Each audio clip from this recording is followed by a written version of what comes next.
feeling of philosopher, and philosophy begins in wonder. This is the story of a man born ages ago on the land of Athens, the home to the earliest and probably the greatest philosopher of all time, Plato. Hello everyone, welcome to Graduate Yourself. I'm Shafali Srivastava. Graduate Yourself is an initiative by the students for the students. We provide you content specifically designed for you to ace your grad exams. So without further ado, let's get started. So this is how we are going to proceed. Also, I'm going to keep the lecture bilingual so that the students of both the mediums are comfortable with and they could grasp the concept easily. So सबसे पहले हम लोग प्लेटो का एक brief description पढ़ेंगे. Then उसके बाद उनकी थ्योरी ऑफ जस्टिस और इनकी थ्योरी ऑफ जस्टिस में सॉक्रेट्स और बाकी फिलोसफर के साथ जो भी डायलॉग थे we will discuss that. Then his theory of communism. Then जो प्लेटो के आइडियाज़ थे उनके एजुकेशनल सिस्टम को लेके we will discuss that. After that we will see the criticism जो अदर फिलोसफर लाइक एरिस्टोटल और इन सब लोगों ने दिया था प्लेटो के आइडियाज़ का, तो उसको क्रिटिसिज्म को समझेंगे. देन उसके बाद एक quick summary of the lecture और लास्ट में एक interesting question for you to answer. So let's proceed. Plato, who was born around 427 to 347 BC, he was born in Athens, Greece, and he is the pioneer of Western political thought. Now हम सबको पता है कि प्लेटो Socrates के student थे और प्लेटो के भी जो स्टूडेंट थे वो एरिस्टोटल थे. यानी सॉक्रेट्स देन प्लेटो देन एरिस्टोटल, ये सीक्वेंस था. ना सबसे पहले तो ये बात आती है कि जितने भी फिलोसफर्स होते हैं वो ग्रीस के लैंड में क्यों इतने ज़्यादा ग्रीस ऐसा क्या था ग्रीस में. तो एक्चुअली जो ग्रीस था it was divided by city states और बीच में नेचुरल बैरियर्स जैसे कि माउंटेन्स, रिवर्स, ये सब था. लेकिन फिर भी दे वर क्वाइट यूनाइटेड. अब वो लोग इतने यूनाइटेड क्यों थे? क्योंकि they use to speak a uniform language and also they use to follow a similar religion. यानी जीएस और Apollo they use to follow the same gods. तो इस वजह से ग्रीस में एक यूनिटी थी और अलग अलग सिस्टम में कहीं डेमोक्रेसी फॉलो होता था तो कहीं एरिस्टोक्रेसी. तो ये सारे आइडियाज़ वहाँ के लैंड से ही उस टाइम पे आ रहे थे. ओके, सो ग्रीस ऑल्सो जब डेमोक्रेसी की बात आई तो ग्रीस की जो तब की डेमोक्रेसी थी वो मॉडर्न डेमोक्रेसी से काफ़ी अलग थी. अब वो अलग क्यों थी? क्योंकि उस टाइम पे ग्रीस में स्लेव्स और वुमेन्स इन लोगों को कोई राइट नहीं था वोट करने का. देन अब अगर बात करें मॉडर्न डेमोक्रेसी की तो अब उसके टर्म्स अलग हो चुके हैं. Now everybody has the right to vote, everybody has the right to elect their representatives. Okay, so also Plato और सॉक्रेट्स इन दोनों के वर्क में जो मेन डिफरेंस था वो ये था कि सॉक्रेट्स का कोई भी वर्क रिटन फॉर्म में नहीं था. लेकिन अगर प्लेटो के देखा जाए तो प्लेटो के जो उनका एक सबसे मोन्यूमेंटल और जो सेलिब्रेटेड वर्क रहा है वो है द रिपब्लिक. द रिपब्लिक उनका आज तक का इट गोज़ बियॉन्ड टाइम ऐसा वर्क है उनका. ऑल्सो इसके अलावा द स्टेट्समैन, इस टाइप के काफ़ी सारे उन्होंने, अपॉलॉजी ऑफ सॉक्रेट्स, ये सब उनके काफ़ी सारे वर्क रहे हैं. तो प्लेटो और सॉक्रेट्स में मेन यही डिफरेंस रहा है. और क्योंकि प्लेटो का मेन वर्क रिटन फॉर्म में था तो वो काफ़ी आराम से आज भी स्प्रेड हो सका है ऐसा कुछ. और then he was the founder of the Academy. The Academy क्या था? The institution for higher learning, first institution for higher learning. Actually उस टाइम पे दो लोग हुआ, एक सोफिस्ट हुआ करते थे एंड देन ये सारे फिलोसफर. सोफिस्ट क्या करते थे? They use to teach only the rich brats. ठीक है, रिच स्टूडेंट्स को पढ़ाते थे और they use to charge money for it. But Plato ने क्या किया? उन्होंने रिच को भी पढ़ाया और पुअर स्टूडेंट्स को भी, सबको किया. वो केवल चाहते थे कि जो वाइसेस्ट ब्रेन है या जो स्टेट के जो भी वाइस मैन है केवल उनको देखा जाए और उनको ग्रो किया जाए तो we will get better ideas for the rule of state. Okay, और इसी द अकेडमी से जो उनका एक ब्राइटेस्ट स्टूडेंट था वो था एरिस्टोटल. वो अलग बात है कि बाद में प्लेटो के ही कुछ वर्क्स का एरिस्टोटल ने क्रिटिसिज्म किया और कुछ उनको क्रिटिसाइज़ किया था उनके वर्क पे, और वो बाद में देखेंगे हम लोग। ऑल्सो प्लेटो ने कई सारी थ्योरी दी और एक एक करके हम लोग सब डिस्कस करेंगे, जैसे theory of justice, theory of ideas, theory of communism, तो ये सारा था। ओके, तो पहले भी बताया था कि जो सोक्रेट्स का इन्फ्लुएंस था वो प्लेटो की लाइफ पे बहुत ज़्यादा था। पर उसके पहले प्लेटो के लिए जो एंड व्हाइटहेड ने जो डेफिनेशन दी थी वो बहुत इंपॉर्टेंट है कि the safest general characterization of the European philosophical tradition is that it consist of a series of footnotes to Plato. इसका मतलब कि आने वाले जितने भी फिलोसफर थे वो कहीं ना कहीं प्लेटो के ही पद चिन्हों का फॉलो कर रहे थे, उन्हीं के वर्क का या तो क्रिटिसाइज कर रहे थे या तो सपोर्ट कर रहे थे। तो एक बहुत बड़ा स्टेटमेंट है और दिखाता है कि प्लेटो की क्या वैल्यू थी वेस्टर्न पॉलिटिकल थॉट में। सोक्रेट्स, अगर सोक्रेट्स की बात करें तो Socrates was a man of his words. उस टाइम पे स्टेट ने उनको चार्ज किया था कि आप इतने सारे सवाल जो पूछ रहे हैं और ये जो आप द आर्ट ऑफ क्वेश्चनिंग जिसे हम लोग कहते हैं, तो उन्होंने ही सोक्रेट्स ने ही अपने सारे स्टूडेंट्स को बोला था कि यू मस्ट क्वेश्चन, सवाल लगातार पूछते रहना चाहिए, and then only we could come to a conclusion. तो उस टाइम पे स्टेट ने कहा कि आप इतने सारे सवाल पूछते हैं और स्टेट के खिलाफ पूछते हैं, this is not good for the state, और आप रिलीजन पे सवाल उठाते हैं, यूथ को भड़का रहे हैं ऐसा करके। सो सोक्रेट्स के पास फिर उनको चार्ज किया गया और उसके बाद उनके पास केवल दो ऑप्शन लास्ट में था कि either you choose any other punishment और या हम लोग आपको डेथ पेनल्टी ऐसे करके दे देंगे। सोक्रेट्स ने केवल अपनी बात को प्रूव करने के लिए ही चूज डेथ पेनल्टी। और फिर द पॉइजन हेमलॉक, जो पॉइजन हेमलॉक था उसी को खा के और उन्होंने अपनी डेथ ऐसे करवाई। तो सोक्रेट्स के ये जो एक्ट था वो दिखाता है कि वो अपने वर्ड्स को प्रूव करने के लिए अपनी कुर्बानी तक दे सकते थे। तो he was one of the bravest man, अगर हम लोग ऐसे देखें वेस्टर्न पॉलिटिकल थॉट में। तो एक बार की बात है कि जब सोक्रेट्स जो ओल्ड डेल्फी थे, उन्होंने बोला था कि Socrates you are the wisest man of Greece. तो सोक्रेट्स ने जिसका रिप्लाई किया था, because I am the only person in Greece who knows that I know nothing. ये दिखाता है कि सोक्रेट्स कितने ज़्यादा कितने वाइस मैन थे। ऑल्सो प्लेटो का इस एक्ट का, जो सोक्रेट्स का ये एक्ट था, ये जो पूरी उनकी लाइफ थी, उसका प्लेटो पे बहुत असर पड़ा था। प्लेटो ने इसी बात पे अपना स्टेटमेंट दिया था कि I thank God that I was born Greek and not barbarian, free man and not slave, man and not women, but above all that I was born in the age of Socrates. दिखाता है कि ये अपने जो गुरु थे उनको कितना मानते थे। आगे भी द रिपब्लिक में कई जगह डायलॉग्स और ये सब आएंगे जिसमें आपको सोक्रेट्स का इन्फ्लुएंस और उनका कैरेक्टर साफ देखने को मिलेगा। ऑल्सो क्योंकि उस टाइम पे स्टेट में डेमोक्रेसी थी, इस वजह से, और डेमोक्रेसी होने के बावजूद जो सोक्रेट्स थी उनकी डेथ हो गई, इतने वाइस ब्रेन थे वो, उनकी डेथ हो गई। तो ये चीज़ प्लेटो को थोड़ी खटकी। तो प्लेटो के हिसाब से तब से उनको लगने लगा कि डेमोक्रेसी भी सही फॉर्म नहीं है उसको रूल करने का। तो देन आगे, तो उसके बाद फिर थ्योरी ऑफ जस्टिस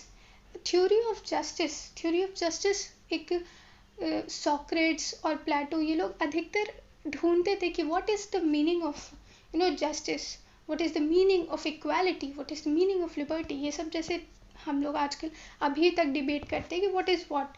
सो उस टाइम पे सोक्रेट्स का जो और इन लोग का जो मेथड था वो था dialectical method is when you communicate through dialogues, debates, discussions, ठीक है। तो और सोक्रेट्स का, जैसा कि मैंने पहले बताया कि दे वर क्वाइट उन्होंने सिखाया था द आर्ट ऑफ क्वेश्चनिंग, लोगों को बोला था कि सवाल पूछना चाहिए, ठीक है। तो पहले तो ये कि थ्योरी ऑफ जस्टिस में कि जस्टिस, तो उनका एक स्टेटमेंट था कि the state comes into existence for the sake of life and continues for the sake of good life. While other living beings merely seek the means of their survival, human beings further seek the means of good life. Justice is obviously a necessary condition of good life. ठीक, तो इनका जो कहना था वो था कि जो स्टेट आता है वो केवल और केवल अच्छी और अच्छी लाइफ बेहतर, अदरवाइज हम में और जो बाकी एनिमल्स और इन सब में डिफरेंस क्या हुआ?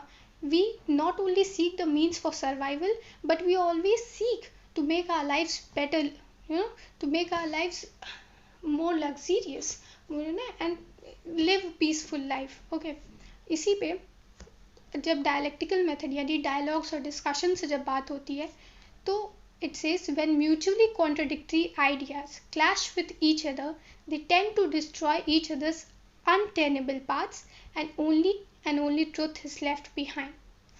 थीसिस क्या होता है? थीसिस ओरिजिनल आइडिया होता है और एंटी थीसिस उसका अपोजिट आइडिया होता है. अब होता क्या है कि अगर दो बातें हैं और दोनों बातों में डिस्कशन और वो सब किया जाए तो जो उनके अनवांटेड स्टफ होते हैं वो हट जाते हैं, and only the core, the truth is left behind, and that truth which is left at the very last is called here as synthesis. कि दोनों का जो असली सार है, करेक्ट बात जब आगे निकल के आती है, दैट इज सिंथेसिस. और इसी मेथड का अप्लाई करते हुए सोक्रेट्स और प्लेटो इन दोनों ने शुरू की खोज जस्टिस के लिए. Now the quest for justice. Socrates ने जस्टिस और इन सब के बारे में डिस्कस करने के लिए 4 लोगों से बात की थी: Cephalus, Polemarchus, Thrasymachus and Glaucon. Cephalus was a very rich aristocrat. ठीक है, तो सिफेलिस से जब सबसे पहले बात की तो सिफेलिस उनसे पूछा कि जस्टिस क्या है, what according to you is justice. तो सिफेलिस ने कहा कि speaking truth and paying one's डेब्ट. ठीक है, बट इस स्टेटमेंट से कहीं ना कहीं सोक्रेट्स खुश नहीं थे. Then Polemarchus was the son of syphilis.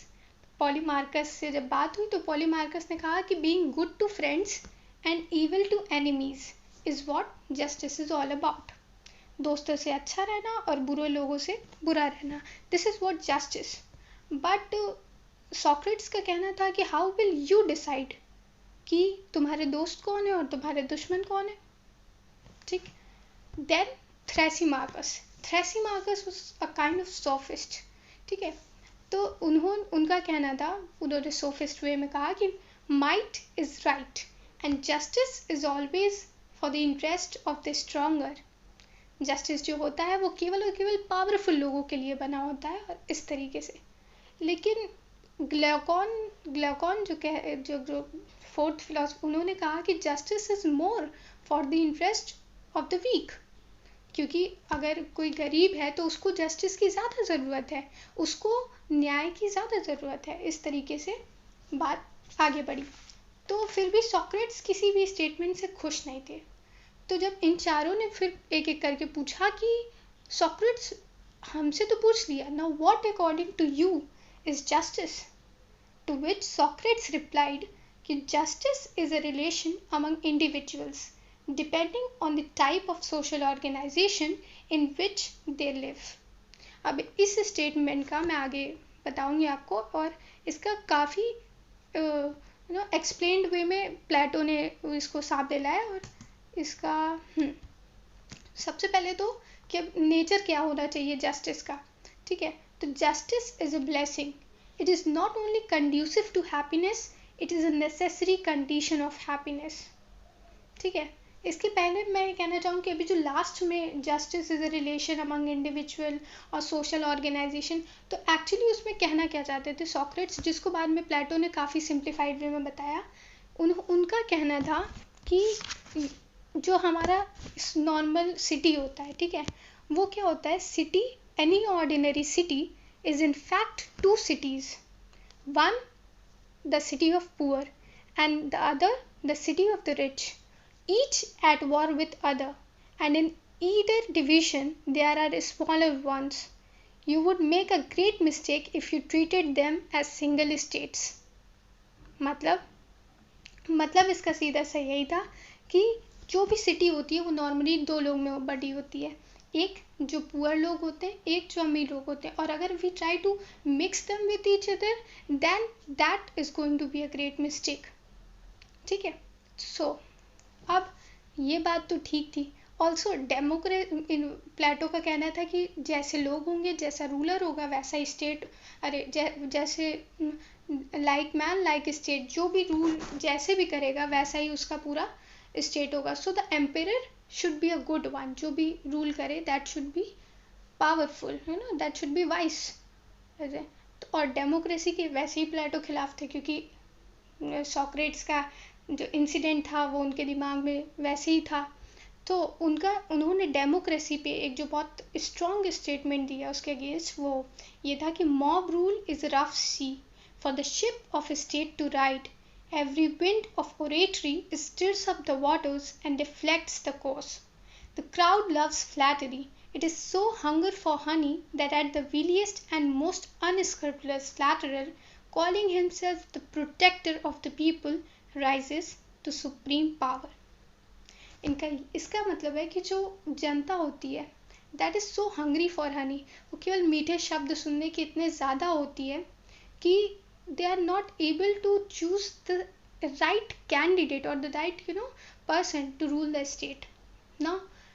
ये बात तो उनकी ठीक है कि ऐसा चुनना, उनका बस ये कहना था कि democracy and all is good but only when the people, जो जनता है, they are wise enough to elect their representative, उनको पता होना चाहिए। लेकिन अब यही बात है ना कि हाउ विल एनीबडी डिसाइड कि कौन सा आदमी सही है और एग्जैक्ट है रूल करने के लिए। इस पे अब उन्होंने क्या किया, अपनी थ्योरी ऑफ जस्टिस थी कि how can we decide who is the correct man for that seat, for that empire to rule.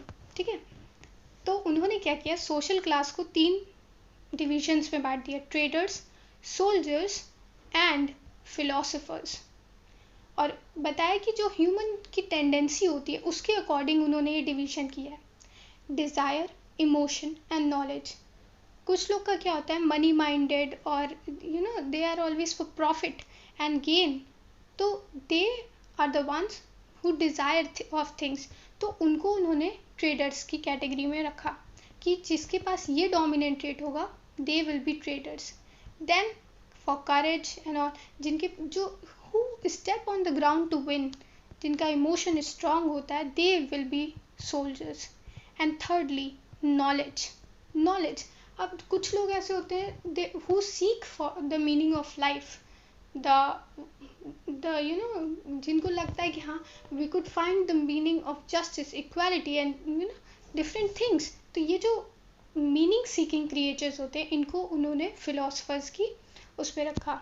और इन सब, अगर ये सब लोग जिनका ये ट्रेड डोमिनेंट है, अगर ये लोग अपने अपने वर्च्यू को फॉलो करेंगे तो फाइनली ये जो पूरा स्टेट है उसमें जस्टिस कायदे से आ पाएगा and we will be more we will live with more harmony in our all parts of society. Okay, so प्लेटो की थ्योरी ऑफ जस्टिस, उनका फाइनल स्टेटमेंट ये था कि until philosophers are kings or the kings and princes of this world have the spirit and power of philosophy and wisdom and political leadership meet in the same man, cities will never cease from ill nor the human race. इसका मतलब कि until and unless जो सबसे vice brain है पूरे state का, वो rule ना करेगा, और अगर उसके अंदर पावर ऑफ फिलॉसफी और विजडम और लीडरशिप करने की चाह है, तो ये जो सिटीज़ हैं ना, उनमें कभी कोई दिक्कत आएगी ना कुछ। ऑल्सो यहाँ पे उन्होंने एक फिजिकल एनालॉगी दी, अरे फिजिशियन एनालॉगी दी थी। Now what is this physician analogy? उन्होंने कहा था कि जब हमारी बॉडी में कोई दिक्कत आती है या we are suffering from a disease और we are ill, then we go for a doctor who is wise and expert in his field. तो अगर पूरा स्टेट इल है तो why should we go for any other person? We should only go for the wisest man of the state. ठीक है, तो ये उनकी फिजिशियन एनालॉगी थी। प्लेटो ने एनालॉगीज का बहुत इस्तेमाल किया है, आगे भी देखेंगे। तो उन्होंने बहुत अच्छा कंपेयर एंड कंट्रास्ट किया है डिफरेंट सिचुएशंस में। तो अब आगे, if our state is required to be ruled by philosopher king. अच्छा ठीक है, अब फिलोसफर किंग अगर रूल करेंगे, बट कैसे कैसे ये सारी चीज़ें वर्कआउट हम लोग करवाएंगे अपनी स्टेट में। तो how shall we proceed to identify the eligible rulers and how shall we ensure that our rulers remain indifferent to worldly temptations and throughout maintain a high standard of statesmanship। कैसे ऐसा होगा कि जो हमारे rulers हैं वो जो normal सी चीज़ होती है हम लोग के अंदर की कभी मनी माइंडेड हो जाते हैं हम लोग, कभी डिफरेंट डिफरेंट डिज़ायर्स होते हैं हम लोग के, तो हम लोग अगर अपनी डिज़ायर फॉलो करने लगें तो how will we get rid of those desires? How will the philosopher king get rid of those worldly temptations? तो इसी के बाद उन्होंने अपनी theory of communism the. Now theory of communism, theory of communism ये काफ़ी एक ऐसा आइडिया था which was काफ़ी कॉन्ट्रडिक्टरी टाइप का आइडिया था कि वर्ल्डली टेम्पटेशंस को मिटाने के लिए क्या किया जा सकता है। अब ये जो मैं बता रही थी वर्ल्डली टेम्पटेशंस का, कि Plato thought the issues of just human conduct and a just social order are intertwined. He argues that if men were simple, an anarchist communism would suffice. But in the actual world, because of greed and luxury, men are not content with a simple life. किसी को भी simple life पसंद नहीं है. They are acquisitive, ambitious, competitive and jealous. They are always competitive, जैसे पहले के time पे वॉर्स वगैरह होते थे, that is a tendency।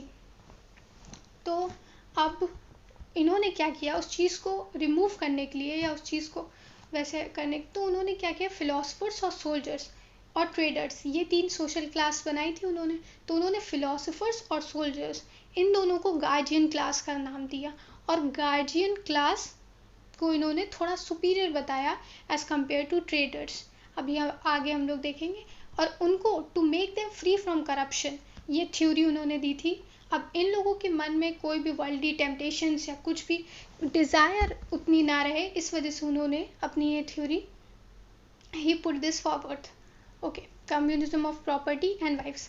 पर अब एक स्टेट में किस तरीके से डिसाइड होगा कि कौन इंसान कौन सी कैटेगरी में जाएगा, कौन फिलोसोफर बनेगा, कौन सोल्जर बनेगा और कौन ट्रेडर्स की लिस्ट में जाएगा। इसलिए उन्होंने एक प्लेटो का एजुकेशनल आइडियाज़ और सिस्टम दिया। I have connected all this so that it looks more as a story to you. Okay, so educational system, story समझने की कोशिश कीजिए, वो पूरा कॉन्सेप्ट अपने आप वैसे ही क्लियर हो जाएगा। ठीक, try making a mind map. ठीक है, तो अब इनका एजुकेशनल सिस्टम, पहले उन्होंने जस्टिस दिया, देन उसको फिलोसफर किंग, देन उस फिलोसफर किंग के रूल को कैसे हम लोग उसको वर्ल्डली टेम्पटेशंस और इन सब से हटाएंगे। तो this is how Plato decided कि अगर हम लोग कुछ ऐसा एजुकेशनल सिस्टम डेवलप करें और लोगों का ऑन टाइम टेस्ट लेते रहें और वैसे करें, तो वी कुड ईजली डिसाइड कि कौन किस लायक है और फिर फर्दर उसको उसी कैटेगरी में हम लोग डाल सकते हैं। तो principle of compulsory education and full equality of opportunity for all its citizen with no discrimination on ground of birth and gender. Plato की एक जो सबसे खास बात थी कि उन्होंने कोई भी डिस्क्रिमिनेशन नहीं किया था, ना ही बर्थ के बेसिस पे और ना ही जेंडर के बेसिस पे, जो उस टाइम पे एक बहुत बड़ी बात थी। उन्होंने जेंडर बेसिस कोई भी डिस्क्रिमिनेशन नहीं किया। ठीक है, और एजुकेशनल अप्रोच, और तो इसी आगे देखेंगे हम लोग कि उन्होंने फीमेल पे उनका क्या टेक था दूसरे जेंडर पे, और कैसे उन्होंने बोला था कि they could also participate in the politics of the state. Okay, but first educational approach. तो उन्होंने कहा था कि these are the age and this is the training plan. किस किस एज में how we will train the students of that age. ठीक है, तो उन्होंने कहा था कि 0 से 10 ईयर्स तक हम लोग केवल उनको फिजिकल एजुकेशन देंगे। ठीक है, will only train that in physical education. अब फिजिकल एजुकेशन में ट्रेन करने के बाद 11 to 15 years we will train him in music. उनका ये कहना था कि फिजिकल ग्राउंड 0 to 10 ईयर्स में उनका काफ़ी फिजिकल स्ट्रेंथ काफ़ी डेवलप हो जाएगी, लेकिन फिजिकल स्ट्रेंथ के साथ साथ वो जो स्पिरिचुअल सॉफ्टनेस होती है वो भी होना बहुत ज़रूरी है एक इंसान में। तो उन्होंने 11 to 15 ईयर्स तक अपना म्यूज़िक का रखा। फिर उसके बाद 16 to 20 ईयर्स तक दे विल रिसीव मॉरल एजुकेशन। अब मोरल एजुकेशन ना after this 20 years of training पहला एग्ज़ाम होगा सबका, एंड दैट विल डिसाइड कि आगे कि आप कौन सी क्लास में जाते हो, कौन सी सोशल क्लास में जाते हो। तो 21 to 30 years, 21 to 30 years it will be advance. तो उन्होंने कहा कि एडवांस एग्ज़ाम होगा, 20 ईयर्स पे एक एग्ज़ाम होगा, एंड जो भी लोग जो पास कर लेते हैं exam, they will be given the category of soldiers और फिलोसफर्स। बट जो लोग एग्ज़ाम यहाँ इस स्टेज पे फेल कर जाते हैं, they will be made traders, वो ट्रेडर की क्लास में आएंगे। After that 21 to 30 years they will receive advance physical and moral training. Then after 31 to 35 years they will receive philosophy and all. इस stage पे भी आफ्टर 30 ईयर्स ऑफ स्टेज एक और exam होगा, जो क्वालिफाई करेंगे वो आगे फिलोसफर बनेंगे, एंड जो यहीं पे स्टक कर जाएंगे दे विल बिकम सोल्जर्स। ठीक है, तो अब 31 to 35 ईयर्स फिलोसफी पढ़ लेंगे जो आगे एग्ज़ाम पास करेंगे। देन 35 to 50 ईयर्स वो लोग जाएंगे और they will observe the problems of life, try to grapple with it. ठीक है, और इसके बाद ये उनका एजुकेशनल अप्रोच था। एंड देन उन्होंने क्या किया कि अब जो फाइनल 3 स्टेज में डिवाइड करने के बाद एक क्लास हुई traders, then soldiers, and then उसके बाद जो क्लास थी वो थी ट्रेडर्स ये फिलोसफर्स। तो उन्होंने क्या कहा था कि फिलोसफर्स और सोल्जर्स की क्लास को एक क्लास में रखा था, which he called as guardian class. No guardian class के पास क्या होगा, कम्युनिज्म ऑफ प्रॉपर्टी में उन्होंने कहा कि जो गार्जियन क्लास है यानी फिलोसफर्स और सोल्जर्स वाली, they will keep minimum goods for their day to day use. They will, goods they keep will be shared by all, live together, eat from common kitchen, not keep any private property। यानी उनका जो कुछ भी होगा सब कुछ share करने वाला होगा, nothing जो उनके प्राइवेट पर्पस के लिए यूज हो। ना कम्युनिज्म ऑफ प्रॉपर्टी तक तो ठीक था, but he also talked about communism of fives. Now what is communism of fives? उन्होंने कहा कि not only the guardian class will be away from property and these needs, guardian class will also be away from their families. They will be isolated from ordinary population. They will enter into group marriages, become each other's common husbands and wives, not have any private families, newborn separated from family, education taken by care। अब इसका मतलब कि उनको ordinary population से अलग रखा जाएगा और सबकी जो होगी वो कॉमन ग्रुप में मैरिज होगी। इसका मतलब कि सब लोग एक दूसरे के कॉमन हस्बैंड और कॉमन वाइफ्स होंगे, किसी की भी कोई प्राइवेट फैमिली नहीं होगी, ना प्राइवेट प्रॉपर्टी ना ही प्राइवेट फैमिली, और जो भी उनके चिल्ड्रंस होंगे वो कॉमन चिल्ड्रंस होंगे, और उनकी जो एजुकेशन होगी उन बच्चों की, that will be taken care by the state. Also अब इसका एक फ़ायदा है कि पहले अब क्योंकि वुमेन भी कॉमन वाइफ्स हैं और ये तो उन और फैमिली की कोई जिम्मेदारी नहीं है, तो womens are free now when womens are free they could also contribute in politics of the state. तो इसी वजह से जो प्लेटो है उनको फर्स्ट फेमिनिस्ट फिलोसफर भी कहा जाता है। अब जब people are having no sense of attachment and all, तो they will be all devoted to the service of state. Now they will be devoted to the service of the state with a sense of detachment। अब कोई भी वर्ल्डी temptation या इस तरीके का उन्होंने system design किया था कि किसी के भी और एक्स्ट्रा कोई डिज़ायर्स नहीं रहेंगे, and they will completely help towards the betterment of the state and it's policies. अब उसका क्रिटिसिज्म क्या क्या था, प्लेटो की कम्युनिज्म की थ्योरी का क्रिटिसिज्म था। क्रिटिसिज्म पहला तो उनकी प्रॉपर्टी से लेके कि सब एरिस्टोटल का कहना था, जो उनके स्टूडेंट्स थे, कि property can be a motivating force for people to work harder. Obviously अगर लोगों की लाइफ में एक मोटिवेटिंग फैक्टर होता है कि यार ये वाला बंगला चाहिए या ये गाड़ी चाहिए, तो people use to work harder for their success. ठीक है, people will relate more if money circulated and distributed among them. अगर गार्जियन क्लास के पास भी मनी और वैसे ही सर्कुलेट हो रहा है तो उनको they will value money, they will know the real importance of money in the lifes of different peoples. ठीक है, तो और communism of family they called it the worst, क्योंकि family provides you emotional stability. ठीक है, family is the one you could connect with. ठीक है, at your worst times family is there. So Aristotle का कहना था कि ये तो वही बारबैरिक एज में आ गए जहाँ केवल और केवल वॉर हो रहा है और फैमिली तो हमारी है ही नहीं. तो these were the criticisms of Plato. Plato's theory of communism. Also state is family of families. State जो था वो सारी फैमिली थी, एक फैमिली की. फाइनली तो वही है. ठीक, तो ऑल्सो अब क्रिटिसिज्म जो थ्योरी ऑफ जस्टिस थी प्लेटो की, उसका क्रिटिसिज्म अगर देखें तो उसमें ये कहना था कि आपने डिवाइड कर दिया लोगों को उनकी एज के टाइम पे, जितना उन्होंने एग्ज़ाम दिया और उसके बाद आपने किसी को सोल्जर क्लास में डाल दिया, किसी को ट्रेडर क्लास में डाल दिया. पर कभी कभार ऐसा क्या होता है कि हम जो स्टेज होती है, हम लोग कभी कभार 20 साल तक उतना नहीं सीख पाते, पर 25 से 30 साल में हम लोग बहुत ग्रो कर जाते हैं, माइंड डेवलप कर जाता है, नई नई चीज़ें एक्सपीरियंस ट्रेड हो जाता है. अब अगर 20 साल में ही आपने कैटेगराइज कर दिया तो there is no opportunity for advancement. Enlightened with time, deprived of opportunities for advancement. अब चाह के भी nobody can change his social class. Also, why one class over other when each class is developing its own befitting value? जब हर class अपना अपना virtue follow कर रही है तो गार्जियन क्लास ही क्यों रूल करे बाकी ट्रेडर्स पे?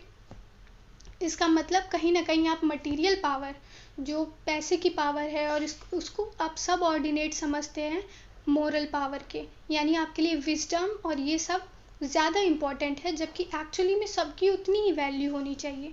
और ये बात प्लेटो को भी अच्छे से पता थी, इसीलिए उन्होंने नोबल लाई जैसा टर्म दिया. लाई क्योंकि उन्होंने झूठ बोला था कि जस्टिस फाइनली होगा और हम लोग सब लोग एक है, लेकिन फाइनली तो गार्जियन क्लास ही रूल कर रहा, फाइनल रूल तो फिलोसफर्स का ही है. और नोबल क्यों बोला उन्होंने? क्योंकि उनके हिसाब से it will finally lead to the betterment of the state. तो अगर स्टेट के बेटरमेंट के लिए हम लोग कुछ भी कर रहे हैं तो that is noble, but also that's a lie. इस वजह से नोबल लाई. उस टाइम पे सेंसरशिप भी होती थी. इनके स्टेट में था कि अगर कोई चीज़ ऑफेंसिव लग रही है तो दैट कुड बी इरेडिकेटेड. और उसी टाइम पे उन्होंने अपना फेमस मिथ ऑफ मेटल्स दिया. The myth of metals, the Republic जो इनकी बुक थी, उसमें इन्होंने क्लियरली मेंशन किया था कि citizens you are brothers, yet God has framed you differently. Some of you have the power of command and those he has made of gold, wherefore they have the greatest honour. Others of silver to be auxiliaries, others again who are to be husbandmen and craftsmen. He has made of brass and iron, and the species will generally be preserved in the children. इससे सीधे सीधे पता चल रहा है कि प्लेटो को भी पता था और उन्होंने अपने जो सोशल क्लास थी उसको बताया था ऐसे ही कि हम में से कुछ लोग गोल्ड के बने, कुछ सिल्वर के बने और कुछ ब्रास और आयरन के. ब्रास और आयरन के ट्रेडर्स, सिल्वर के सोल्जर्स और गोल्ड के philosophers. And finally the philosophers are the one who are going to rule. So here we come to the end of a short lecture. I tried to sum it up in this last slide. So summary क्या थी lecture की?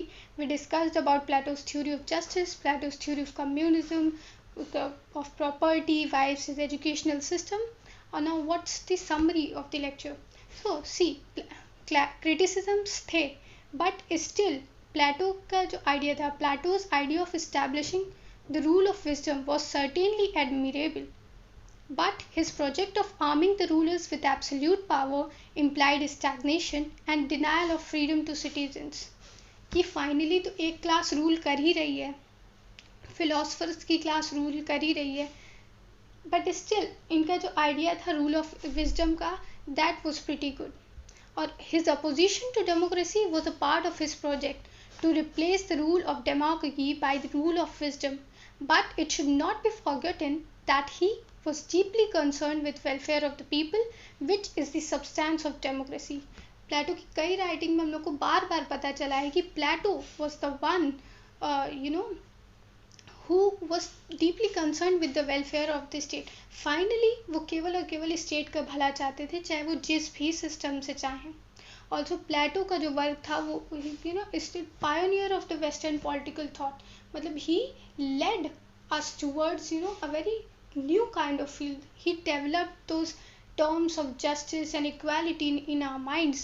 His work, The Republic, Plato showed a way to explore more ideas, open new doors to upcoming philosophers, and to never stop the art of questioning. So Plato was the one who took the torch and lead us to the end of the tunnel. So that was all about Plato. And now, before ending this lecture, I want to just end up with an interesting question. ठीक है, तो Plato gave a very famous example of the allegory of the cave. I hope that I will be discussing this example of allegory of the cave in the very next lecture. If I'll be continuing it with Aristotle, I'll just give 5 minutes. Also, this was the example he gave. Now, इस example के बहुत सारे अलग अलग interpretations हैं. I want you to find out and comment in the box and comment in below that what you're thinking about this allegory of the cave is. Now, allegory of the cave में इन्होंने बोला था कि you could see there are people tied और एक आदमी है जो इस cave के बाहर आ चुका है. Now, Plato gave a famous example, the allegory of the cave, ideal forms. He talked about a phase of enlightenment when one day the man will come out of the cave. एक दिन ऐसा आएगा जब इन सारे Tide में लोगों में से एक मैन इस केव के बाहर आके आएगा. तो मेरा सवाल ये है कि are we out of the den now, are we enlightened और are we still inside that darkness. क्या हम लोग अभी जो करंट सिचुएशन है, हम लोग की जो जनरेशन है, उसमें हम लोग इस फेज में हैं कि हम लोग इस केव के बाहर आ चुके हैं, या फिर हम लोग अभी भी इस केज में डार्कनेस के अंदर ही हैं, just watching the shadows of the pictures, है ना. So this was my question. I hope you enjoyed this short lecture, and if you do, please don't forget to like, subscribe and share for more such educational videos. And yeah, that's pretty much it. ठीक है, I'll be continuing it with the next lecture of Aristotle. Till then, have a good day and keep on learning. Thank you.